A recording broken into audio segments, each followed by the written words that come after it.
எல்லோரும் தயாராக இருக்கிறீர்களா? அந்த படையப்பா சாரி மாக்காப்பா. சரி, நான் செவனே தானா போய்க்கிருந்தேன். உங்களுக்கு வெள்ளை அடிச்ச மாதிரியே பளபளன்னு இருக்கு.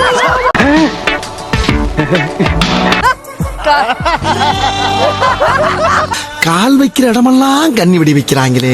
அடிக்கடி படையப்பா சொல்லுவார், ஏன் வழி தனி வழி தனி வழின்னு. நல்ல நொங்கு சீவு அருவாக்கு அதை வாங்கிட்டு வர வச்சு அப்படி சொர சொர சொர சீ விட்டுறான். ஆனா ஏன் வழி வைத்த வழி. நினைவுகள் மனசுக்கு வலிய கொடுக்கும், அதை அடியோட மறக்கிறது மனசுக்கு நிம்மதியை கொடுக்கும். மாக்காப்பா இருந்தா மட்டும் என்னைய கூப்பிடுங்க. ஐயோ, அவ்வளவு வெக்கமா இருந்தா எங்கேயாவது போய் வெஸ்ட குடிச்சிட்டு செத்து போங்க.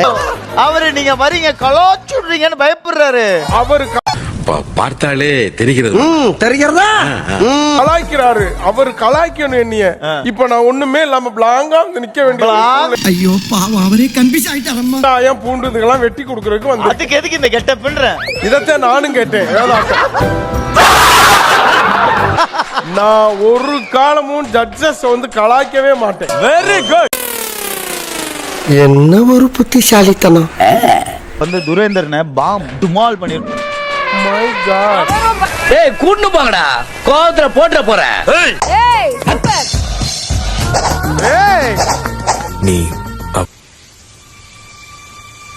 ஏய் சம்மிதா ஒண்ணு இல்ல அங்க பாரு, இங்க பாரு. தல முடி சேவ் பண்ணியா?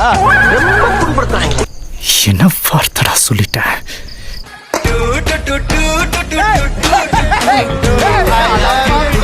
கத்தம்.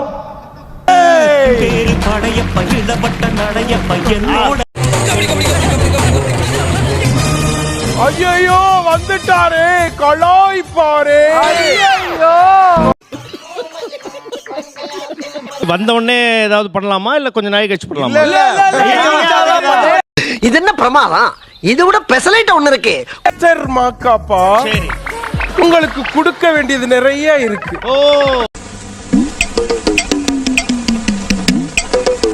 ரெடியா? அதனால தான் பெரிய பாக்கெட் வைக்க சொல்லிருக்கேன், எடுத்துட்டு போறது. My god. தலை வலிக்குதுடா, தலை வலிக்குதே. கொடுங்க அப்படின்னு சொல்லிட்டு கொடுத்து அனுப்புறாங்க. மாமா கோவம் வந்துருச்சு. இனி அவர் மேல ஒரு அடி பட்டாலும் எரிமலை வெடிக்குண்டா. எங்க அந்த இளநீ? வண்டியில இருக்கு, டிக்கில இருக்கு. வண்டியில வச்சு நீ பாத்துக்கிட்டு போறதுக்கு அவங்க வண்டியில வச்சிருக்க. எல்லாம் கருவாட்டு குழம்பு வைக்கிறப்ப மட்டும் பக்கத்திலே போக மாட்டாரு. ஏன் தெரியுமா? ஆள் தெரியல போட்டுருக்கு. இந்த குக்குங்கெல்லாம் அவரை நெத்திலி நினைச்சு அப்படியே வறுத்துருவாங்கன்னு வருத்தப்படுவாரு. பின்னாடி யாருக்கு என்ன தீங்கு செய்தோம்? நமக்கு மட்டும் ஏன் இப்படி எல்லாம் நடக்கிறது? திரும்பி டிவில பாக்குறவங்க தலைகீழ இப்படி திரும்பி பாருங்க. ஏய் என்னடாப்பா வாய்ஸ் உனக்கு? வந்து பாத்தீங்கன்னா ராமரையாக்கு தான் நிறைய முத்தங்கள் கிடைக்கும்னு நினைக்கிறேன். நீ கேட்ட ஒவ்வொரு கேள்வி என்ன செருப்பால் அடிச்ச மாதிரி இருக்கு. இதுல மாட்டிக்கிட்டு கியான்னு கத்தி இருக்காரு அவரு. இரியா நல்லா இருக்கு. அவனை சொல்லி நிறுத்துங்களேன்டா. அவன் நிறுத்துறாது லூசுக்கு மட்டும் வந்துட்டே இருக்கான் போடுறா. ஓஜிக்கு பூச்சி கத்துற போடாதீங்க, பயப்படுறாரு. ஓஜிக்கே பூச்சியா? அவ்வளவு வெறி மாப்பிளைக்கு. அவர் தூத்துக்குடியில போய் உளுந்து எந்திரிச்சு வலிக்கலையே அப்படின்னு இருக்காரு. நன்றி நன்றி. இதை தவிர எனக்கு வேற என்ன சொல்றதுன்னு எனக்கு தெரியலங்க.